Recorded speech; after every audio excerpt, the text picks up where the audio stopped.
ക്യാൻസറിന്റെ കാര്യം പറയുമ്പോൾ ഈ ക്യാൻസർ ഒരു ക്യാൻസറിൽ നിന്ന് പിന്നെ കുറച്ച് കഴിയുമ്പോൾ വേറെ ക്യാൻസേഴ്സ് ആ സെയിം അതേ വ്യക്തിക്ക് ഡെവലപ്പ് ചെയ്യുന്ന പോലെ വരാറുണ്ട്.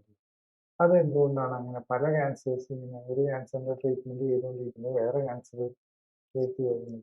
ക്യാൻസറിന്റെ കാര്യം തന്നെ സെല്ലുലാർ മ്യൂട്ടേഷൻസ് ആണല്ലോ. നമ്മൾ ആദ്യം കണ്ടപ്പോൾ നമ്മളിപ്പോൾ ബ്രസ്റ്റ് ആയിരിക്കും കണ്ടത്. പക്ഷേ ഇതിന്റെ എല്ലാം ട്രീറ്റ്മെന്റും കൂടെ വന്നു കഴിയുമ്പോഴേക്കും വീണ്ടും വീണ്ടും കൂടുതൽ ടോക്സിൻസ് ആണല്ലോ നമ്മുടെ ഉള്ളിലേക്ക് വരുന്നത്. അപ്പം ബോഡിയുടെ ന്യൂട്രീഷണൽ ഡിമാൻഡ് കൂടുക. പലപ്പോഴും അതനുസരിച്ചുള്ള ഒരു ന്യൂട്രീഷൻ കൊടുക്കാനും പറ്റുന്നുണ്ടാവില്ല. അങ്ങനെ വരുമ്പം അവിടെ ഡോർമെന്റ് ആയിട്ടിരുന്ന് അല്ലെങ്കിൽ സബ് ക്ലിനിക്കൽ ആയിട്ടിരുന്ന് മറ്റൊരു ക്യാൻസറും കൂടി എക്സ്പ്രസ് ചെയ്ത് വരിക. ഈവൻ നമ്മൾ ഇത് ട്രീറ്റ്മെന്റിലും കാര്യം അതാണല്ലോ കാണുന്നത്. നമ്മൾ ആദ്യം ട്യൂമർ ഈവൻ സ്റ്റേജ് 1 സ്റ്റേജ് 2 എല്ലാം സർജറി ചെയ്തു, നല്ല ക്ലിയറൻസ് കിട്ടി. കീമോയും റേഡിയേഷനും എല്ലാം ക്ലിയറൻസ് കിട്ടിയിട്ടും കീമോയും റേഡിയേഷനും എടുത്തു ഒന്നും കൂടെ പ്രൊട്ടക്ട് ചെയ്യാൻ. അത് കഴിഞ്ഞാലും പലർക്കും വരുന്നുണ്ട്. അതിന് കാരണം എന്താ? നമ്മളതിൻ്റെ റൂട്ട് കോസ് ലൈഫ് സ്റ്റൈലിൽ വന്ന കാര്യങ്ങൾ കണ്ടെത്താനോ കറക്റ്റ് ചെയ്യാനോ ശ്രമിക്കുന്നില്ല. അപ്പം അതുകൂടാതെ ഇപ്പം നമുക്കറിയാം റേഡിയേഷൻ ശരിക്കും പറഞ്ഞു കഴിഞ്ഞ് കഴിഞ്ഞാൽ ക്യാൻസറോജനിക്കാണ്.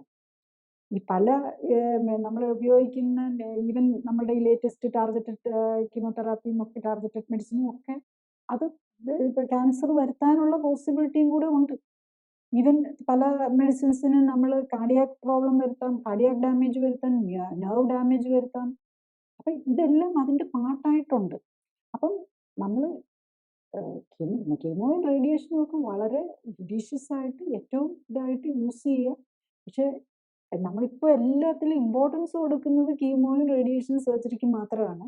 ആരും ലൈഫ് സ്റ്റൈൽ കറക്ഷനിലേക്ക് നമ്മളുടെ റൂട്ട് കോസ് കണ്ടെത്താനോ ബോഡിക്ക് വേണ്ട ന്യൂട്രീഷൻ കൊടുക്കാനോ ബോഡിയിലുള്ള ടോക്സിൻസ് ഒഴിവാക്കാനോ അല്ലെ ബോഡിയിലേക്ക് കൊടുക്കുന്ന ടോക്സിൻ ഒഴിവാക്കാനോ നമ്മൾ ശ്രമിക്കുന്നില്ല. നമ്മൾ ഇപ്പം ലേഡീസിനാണല്ലോ ബ്രസ്റ്റ് ക്യാൻസർ കൂടുതൽ വരുന്നത്. അപ്പം അതിൻ്റെ തന്നെ ഒരു എക്സാമ്പിൾ പറയാം. നമ്മൾ ഇപ്പം നമുക്കെല്ലാം പ്രൂവ്ഡ് ആയിട്ടുള്ള കാര്യമാണ് ബ്രസ്റ്റ് ക്യാൻസറും യൂട്രൈൻ ക്യാൻസറും ഓവറിൻ ക്യാൻസറും എല്ലാം കൂടും ഈ ഡൈയും അതുപോലെ ഹെയർ ട്രീറ്റ്മെൻറ്റുകളും ചെയ്യുന്നത്.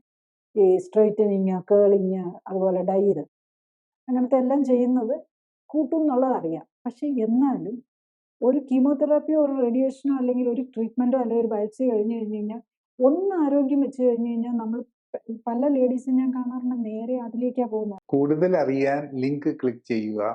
കൂടുതൽ വീഡിയോകൾക്കായി സബ്സ്ക്രൈബ് ബട്ടൺ അമർത്തുക.